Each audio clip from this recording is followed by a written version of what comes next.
হেফাজত নেতা মামুনুল হকের বক্তব্য লঙ্ঘন করেছে দেশের বিদ্যমান আইন, কিন্তু কিভাবে, কে চাইতে পারে এর বিচার, জানাচ্ছেন সাদাত হাবিবি সেতু। স্পষ্ট কথা, ঢাকা শহরে ধুলাই পড়ে কাউর ভাস্কর্যের নামে মূর্তি স্থাপন করতে দেওয়া হবে না। অক্টোবরের শুরু থেকেই বঙ্গবন্ধুর ভাস্কর্যের তৈরির প্রতিবাদে বেশ কয়েকটি ধর্মভিত্তিক দল ঢাকার কয়েকটি জায়গায় প্রতিবাদ আর বিক্ষোভ করেছে। সাধারণের মাথায় পরিকল্পিতভাবে ভাস্কর্য নাকি মূর্তি, এমন বিতর্ক ছড়িয়ে হালাল করা হচ্ছে হেফাজতের এসব স্ট্যান্ড।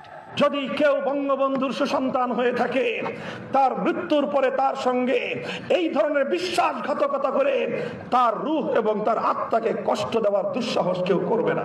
বঙ্গবন্ধুর আত্মার শান্তিটা তার কাছে অনেক বেশি মুখ্য হয়ে গেছে। সে এখানে এসে বঙ্গবন্ধু দরদি হয়ে গেছে না। বঙ্গবন্ধুর আত্মা উনি বন্ধক নিয়ে বসে আছেন, আত্মা কিভাবে শান্তি পাবে না। তবে যে সকল হুমকি দেওয়া হচ্ছে তার প্রত্যেকটির জন্য বিচারের মুখোমুখি হতে পারেন খেলাফত মজলিসের বিতর্কিত নেতা মামুনুল। সেই সাথে করোনাকালে এমন মাহফিলে সামাজিক দূরত্ব, স্যানিটাইজেশন একেবারেই অসাড়ালাপ। আমাদের দিকে চোখ তুলে তাকাবো, সেই চোখ উপড়ে ফেলবো। তুরস্কের রাষ্ট্রপ্রধান রজব তাইয়েপ এরদোয়ানের সমর্থক হিসেবে নিজেকে দাবি করেন মামুনুল। তবে সেই তুরস্ক এখন চায় বাংলাদেশে কামাল আতাতুর্কের ভাস্কর্য। দেশটি বঙ্গবন্ধুর ভাস্কর্য তৈরি করতে চায় তুরস্কের মাটিতেও। এমন সমীকরণে অবশ্য মামুনুলের বক্তব্য আপাতত পাওয়া যাচ্ছে না। টিকটক, ফেস অ্যাপের ব্যবহার নিয়ে সরব থাকলেও ইদানিং লোকচক্ষুর অন্তরালে রয়েছেন হেফাজতের এই যুগ্ম সম্পাদক। এদেরকে গ্রেফতার করুন। অন্যদিকে বঙ্গবন্ধুর ভাস্কর্য নিয়ে বিতর্কিত মন্তব্যের প্রতিবাদে রাস্তায় নেমেছেন ৭১-এর মুক্তিযুদ্ধকে বুকে ধারণ করা এই বাংলাদেশ। তবে এমন প্রতিবাদ দেখে আরও আগ্রাসী যেন বঙ্গবন্ধুর ভাস্কর্য বিরোধীর বক্তারা। গোটা বাংলাদেশ ব্যাপী তাওহীদি জনতা আবার শাপলা চত্বরে যাবে। আবারও শাপলা চত্বর যদি হয় আমরা খুবই ভালো। শাপলা চত্বরে কি হয়েছে সেটা আমরা জানি। রাত ৮টার সময় বাড়ি চলে গেছে।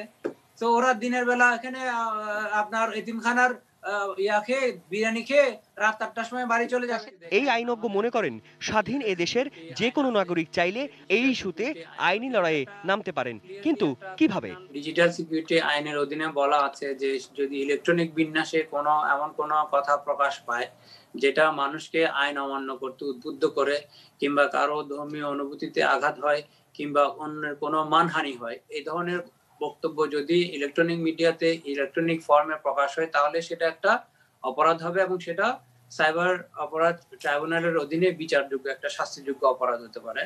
বিশ্লেষকরা বলছেন নানা ইস্যুতে নিজেদের দাবি নিয়ে জনমনে বিভ্রান্তি সৃষ্টি করে ফায়দা লুটছে ইসলামপন্থী ট্যাগধারী কিছু ব্যক্তি সংগঠন। আপনি যদি তাদেরকে আরো সুযোগ দেন তাহলে কালকে হয়তো ওরা বলে বসবে যে বাংলাদেশকে শুধু ইসলামিক, বাংলাদেশের রাষ্ট্রীয় ধর্ম শুধু ইসলাম হিসেবে ঘোষণা করো না, এখানে ইসলামিক রাষ্ট্র কায়েম করো। এবং কয়েকদিন পরে বলবে যে বাংলাদেশে যারা সংখ্যালঘু অন্য ধর্মাবলম্বী আছে তাদের কাছ থেকে জিজিয়া কর আদায় করো। সাদাত হাবিবি সেতু, এটিএন নিউজ, ঢাকা।